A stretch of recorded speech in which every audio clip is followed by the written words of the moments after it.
সকালবেলা শাশুড়ি মায়ের ঘরে চা দিতে গিয়ে দরজার ঠিক আগেই থমকে দাঁড়ালাম। জানি আড়ি পেতে কথা শোনা উচিত নয়, কিন্তু ওনার ওই বিশেষ কথাটার জন্য আমি নিজের কৌতূহল আটকে রাখতে পারলাম না। ঘরে ঢুকতে যাব এমন সময় শুনতে পেলাম মা কাউকে ফোনে বলছেন, এই যে আমরা ছেলের মায়েরা চিন্তা করি বয়সকালে অথর্ব হয়ে গেলে, শরীর গতি খারাপ হলে আমাদেরকে দেখবে। বাড়িতে ছেলের বউ থাকলেও, অল্প বিস্তার দেখাশুনো করলেও আমাদের এই চিন্তাটা তাড়িয়ে নিয়ে বেড়ায়। ভালো মনে হোক, মন্দ মনে হোক, হাসি মুখে হোক আর বেজার মুখেই হোক, তারা তো তবু করছে। কিন্তু যারা মেয়ে সন্তানের বাবা মা, নিজেদের অথর্বকালের কথা কখনোই না ভেবে, তাদের সেবা পাবার কোনো আশা না করেই যারা কন্যা সম্প্রদান করেন, সেই সব বাবা মার দেখাশোনার দায়িত্ব কার কাঁধে থাকে একবার ভেবে দেখেছিস? স্পিকারে দেওয়া ফোনের ওপার থেকে এবার শুনতে পেলাম ছোট ননদের গলা। বেশ চিন্তিত হয়ে সে উত্তর দিল, কিন্তু মা, তোমার পায়ে যে এতখানি চোট, বাথরুম পর্যন্ত তোমাকে ধরে ধরে নিয়ে যেতে হচ্ছে। এই অবস্থায় বৌদি বাপের বাড়ি চলে গেলে তো তোমার সংসার অচল হয়ে যাবে। দাদা আর বাবা সকাল 9টার মধ্যে টিফিন, ভাত জল, সংসারের এত কাজকর্ম কে সামলাবে? সংসারের দুর্দিনে যদি বাড়ির বউকে না পাওয়া যায়, তাহলে বিয়ে দিয়ে লাভ কি হলো বলো তো? শাশুড়ি মা মৃদু হেসে বললেন, আর মা বাবার প্রয়োজনে যদি মেয়েকে সাহায্যের জন্য না পাওয়া যায়, তাহলে মেয়ের জন্ম দিয়ে মানুষ করেই বা কি হলো বল?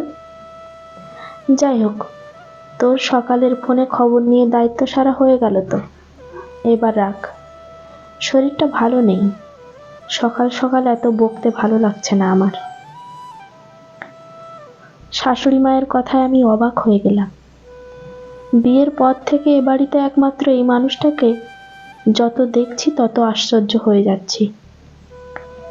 সত্যি বলতে কি, বন্ধু বান্ধব, আত্মীয় স্বজনের কাছে শাশুড়ি সম্পর্কে যা যা গল্প শুনেছিলাম, তাতে বিয়ের আগে পর্যন্ত আমি ভীষণ ভয় পেয়েছিলাম। এখন বিয়ের 4 মাস পেরিয়ে গেছে, কিন্তু ভয়টা পুরোপুরি কাটিয়ে উঠতে পারিনি। এখনো পর্যন্ত শাশুড়ির দিক থেকে তেমন কোনো ব্যবহার না পেলেও আমার শুধু মনে হয় কি জানি, হঠাৎ কখন পরিস্থিতি পরিবর্তন হয়ে যায়। মা বাবার একমাত্র মেয়ে আমি। বাবার বাজারে ফলের দোকান, ওই ছোটখাটো ব্যবসা আর কি। মা টিপিক্যাল গৃহবধূ। বাবা সকালে দোকানে বেরিয়ে যায়, বাড়ি আসে দুপুরে, স্নান খাওয়া, একটু ভাত ঘুম দিয়ে আবার বিকেল থেকে রাত পর্যন্ত দোকানে। সোম থেকে রবি সারা সপ্তাহ এই এক রুটিন, কোনো নড়চড় নেই। ফলে প্রাইমারি স্কুলের গণ্ডি না পেরোতেই দোকান, বাজার, রেশন তোলার দায়িত্ব এসে পড়েছিল আমার উপর। তারপর যত বড় হতে লাগলাম, স্কুল টিউশন করে বাজার হাট, রেশনের সঙ্গে যুক্ত হলো ব্যাংক, পোস্ট অফিসের মতো অফিসিয়াল কাজগুলো সামলানোর দায়িত্ব। উচ্চ মাধ্যমিক পাশ করার পর আমি আর পড়াশুনো করতে চাইলাম না, বাড়িতেই থাকতাম, মায়ের হাতে হাতে সব কাজকর্ম করতাম। মাঝে মধ্যে বাবা আড়তে ফল কিনতে গেলে দোকানেও বসতে হতো। আসলে গৃহবধূ মাকে দেখে আমিও সংসারটাই মন দিয়ে করতে চেয়েছিলাম। পড়াশোনার প্রতি কেন জানি না তেমন আকর্ষণ তৈরি হয়নি। আমাদের দোকান থেকে নিয়মিত ফল কিনতেন আমার বড় নন্দাই। দীর্ঘদিন চেনা জানার সূত্রে উনিই একমাত্র শালাবাবুর জন্য আমার বিয়ের প্রস্তাব আনেন। সব দিক একা সামলানোর অভ্যাস আছে দেখে শাশুড়ি এক কথায় রাজি হয়ে যান।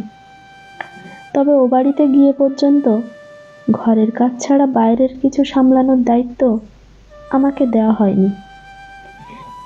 এই 22 বছর নিয়মিত বাইরে বেরিয়ে নিজের স্বাধীনে চলে ফিরে অভ্যস্ত আমি মাঝে মধ্যে 4 দেওয়ালের মধ্যে হাঁপিয়ে উঠি।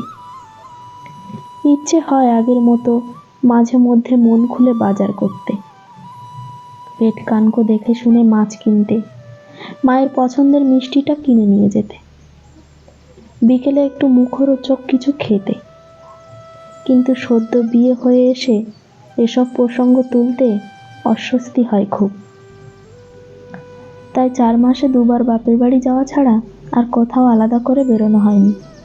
এদের বাবা ছেলের হোলসেল মুদিখানার দোকান। সারাদিন ভীষণ ব্যস্ততার মাথা ব্যথায় সময় কাটে। আমাকে নিয়ে বেড়াতে বেরোনোর মানে তার কাছে বিলাসিতা। তবে আমার মনটা গত পরশু পর্যন্তও একটু হালকা ছিল। চিন্তা ছিল মাথায় খুবই, কিন্তু মনটাও ভালো লাগছিল ও বাড়ি যাব বলে। আসলে মায়ের গলব্লাডারে স্টোন হয়েছে, অপারেশন হবে। বাড়িতে বাবা মা ছাড়া আর কেউ নেই। আমি গিয়ে 15 দিন মতো থেকে সেবা শুশ্রূষা করে সব সামলে দিয়ে আসব। না হলে বাবার দোকান একটানা বন্ধ করে রাখলে সংসারটাই বা কিভাবে চলবে। এরকমই কথা হয়েছিল। কিন্তু এর মধ্যে পরশুদিন বাথরুমে পড়ে গিয়ে পায়ে অসম্ভব চোট পেয়েছেন আমার শাশুড়ি মা। কাল সারাদিন এক্স-রে ডাক্তার নিয়ে কেটে গেছে। এই অবস্থায় আমি আর ও বাড়ি যাওয়ার কথা তুলতেই পারছি না। কারণ সংসারের সব কাজ একা করার পাশাপাশি ওনার সম্পূর্ণ দেখাশোনা আমি করছি। এর মধ্যেই সকালে চা দিতে এসে এই কথা শুনে অবাক হয়ে গেলাম। দীর্ঘশ্বাস ফেলে সম্বিত ফিরে পেয়ে দেখলাম আমি বাইরে দাঁড়িয়ে এই সব চিন্তা করছি, আর চা জুড়িয়ে জল হয়ে গেছে। তাড়াতাড়ি করে চা গরম করে মায়ের ঘরে নিয়ে এলাম। চা দিয়ে চলে আসছি, তখন মা দাঁড়িয়ে যেতে বললেন। গলা চড়িয়ে বললেন, তোমার কি কোনো কাণ্ডজ্ঞান নেই বৌমা? তোমাকে যত দেখছি তত অবাক হয়ে যাচ্ছি। কিভাবে এত শান্ত, এত সংযত আছো তুমি? আমি বললাম, কেন মা, কি হয়েছে? উনি বললেন, যতটুকু শুনেছিলাম হিসেব মতো কাল তোমার মায়ের হাসপাতালে ভর্তি হওয়ার কথা। পরশু আর কাল আমাকে নিয়ে না হয় সবাই ব্যস্ত ছিলে মানলাম, কিন্তু তারপর একবারও তোমার মায়ের বিষয় নিয়ে তো তোমাকে কথা বলতে দেখলাম না। তোমার তো আজ ও বাড়িতে যাওয়ার কথা ছিল, কই আমাকে একবারও তো এখনো পর্যন্ত কিছু বললে না। তুমি কি মনে করেছো এই সংসার ছাড়া তোমার আর কারোর প্রতি কোনো দায় নেই? সংসারের দায়িত্ব, আমাদের দায়িত্ব তুমি নিজের কাঁধে তুলে নিয়েছো, খুব ভালো কথা, আমরাও নিশ্চিন্ত হয়েছি। কিন্তু আমাদের সঙ্গে তোমার রক্তের কোনো সম্পর্ক নেই। যেটুকু আছে দায়িত্ব কর্তব্যের।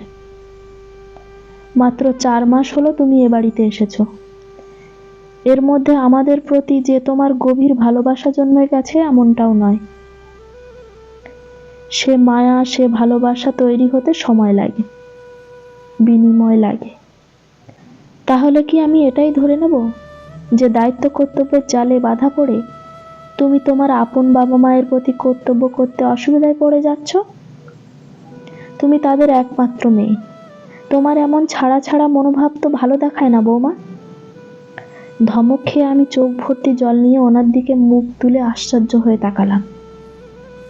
উনি হুকুমের সুরে বললেন, তুমি কাল সকালে চলে যাবে। খোকা পরশু একেবারে হাসপাতালে পৌঁছে যাবে। কেননা তোমার মতোই ওরও কিছু কর্তব্য আছে শাশুড়ির প্রতি। আমি বললাম, চিন্তায় টেনশনে আমার বুকটা ফেটে যাচ্ছে, কিন্তু এই অবস্থায় কি করে যাব মা? এখানে আপনার দেখাশোনা, রান্না, সংসারের এত কাজ কি করে হবে? অসম্ভব। শাশুড়ি মা গম্ভীর হয়ে বললেন, তুমি ছাড়াও আমার একটি ছেলে আর 2টি মেয়ে আছে। আমার প্রতি তাদের কিছু দায় আছে। ঠিক তেমন তোমারও তোমার মা বাবার প্রতি দায়িত্ব আছে। মেয়ের মা বলে কি তাদের কোনো প্রয়োজন থাকতে নেই? মেয়ের যত্ন পাওয়ার আকাঙ্ক্ষা রাখতে নেই? বৌমা, সমাজ সংসারের ভরমের যত নিয়ম আমরাই নিজেদের সুবিধার জন্য তৈরি করেছি, কিন্তু এতদিনের চলে আসা বস্তা পচা নিয়মগুলো না বদলালে সমাজ এগোবে কি করে? একটু চুপ থেকে আবার বললেন, জানো, বিধবা মায়ের এক মেয়ে ছিলাম আমি।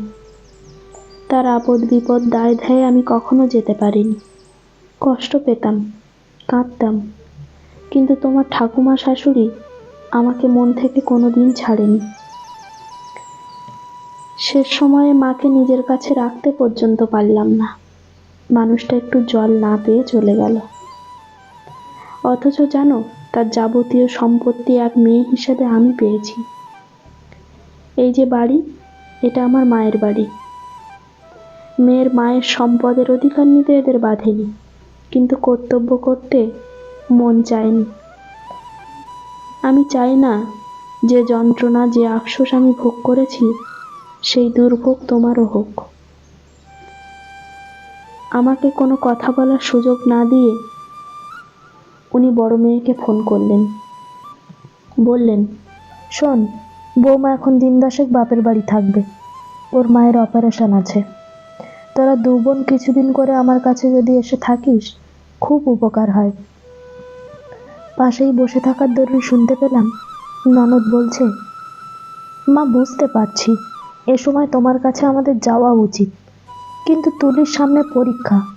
তোমার জামাইকে বলতেই তো কেমন লাগছে। যতই হোক মায়ের দেখাশোনার জন্য সংসার ছেড়ে ওখানে বসে থাকবো, বিষয়টা কি সাজে? তুমিই বা তোমার বৌমাকে অত লাই দাও কেন? ওর তো বাবা আছে, দেখাশোনা করতে পারবে না? কড়া গলায় শাশুড়ি বললেন, তাহলে তুই কি বলতে চাইছিস? এখন থেকে আমার সব দায়িত্ব বৌমার ওপর? তোদের আমার প্রতি কোনো দায়িত্ব নেই, তাই তো? আর ওর বাবা মা তাদের প্রয়োজনে ওকে আশা করতে পারবে না? 5টা দিন বাড়িতে কাটাতে তোর যদি পারমিশন নিতে অস্বস্তি হয়, তাহলে সেই অস্বস্তির পরিবেশটা আমি আমার বাড়ির বউটাকেও দেব, এই বলতে চাইছিস? ননদকে কথা সম্পূর্ণ করতে না দিয়ে শাশুড়ি মা ফোনটা কেটে দিলেন। তারপরে আমার কাঁধে হাত বুলিয়ে বললেন, সংসার বড় কঠিন ঠাই বৌমা। এখানে সবটা নিংড়ে দাও, ক্ষতি নেই, কিন্তু এখান থেকে কিছু পাওয়ার আশা করবে না। তাই যা করবে শির দ্বারা সোজা রেখে করবে। বাপের বাড়ি মানেই ভালো সময়ে স্বামীকে নিয়ে ভালো মন্দ খেতে যাওয়া, ভাই ফোঁটা, জামাই ষষ্ঠীতে আদর যত্ন পেতে যাওয়া নয়। এ বাড়িতে যেমন তোমার দায়িত্ব আছে, ঠিক তেমনি ও বাড়ির প্রতি তোমার দায় আরো অনেক বেশি। ভীষণ ভালো লাগায় মনটা ফুরফুরে হয়ে গেল। শাশুড়ি সম্পর্কে যে গল্প শুনেছিলাম, যে ভয় ছিল, এক নিমেষে যেন আজ সব কর্পূরের মতো উবে গেল। পরদিন সকালে সেই আকাশ, সেই চেনা রাস্তা, সেই মানিকদার চায়ের দোকান, বড় বাজারের মোড়, সাইকেল গ্যারেজ। কতদিন পর বাইরের আলো বাতাস দেখে আহ বলে উঠলাম। বাড়ির সামনে গিয়ে দেখি রান্নাঘরের জানালা দিয়ে দেখা যাচ্ছে বাবা চা করছে। দরজায় গিয়ে দাঁড়াতেই 2টো মানুষের মুখে ভরসার হাসি ফুটে উঠল। মাকে দেখে মনে হলো কোনো কষ্ট, কোনো যন্ত্রণা, অপারেশনের কোনো ভয় আর তাকে ছুঁতে পারছে না। তাদের বড় বল, বড় ভরসাটি এসে গেছে যে। সত্যি, আমরা যদি একটু বুঝদার হয়ে একতরফা উচিত অনুচিতগুলোকে বিচার না করে দুতরফেই বিচার করি, উদার মনে যদি মেয়ের মা বাবাদেরও মানুষ বলে গণ্য করি, তাদের প্রয়োজনে, তাদের পিছনে তাদের সন্তানটারও ছাপট হয়ে দাঁড়ানো খুব প্রয়োজন বলে মন থেকে মান্যতা দিই, তাহলে কোনো মেয়ের মা বাবাকেই মেয়ের বিয়ের দিন অভিভাবক হারা হয়ে পড়লাম ভেবে অসহায় হয়ে পড়তে হবে না।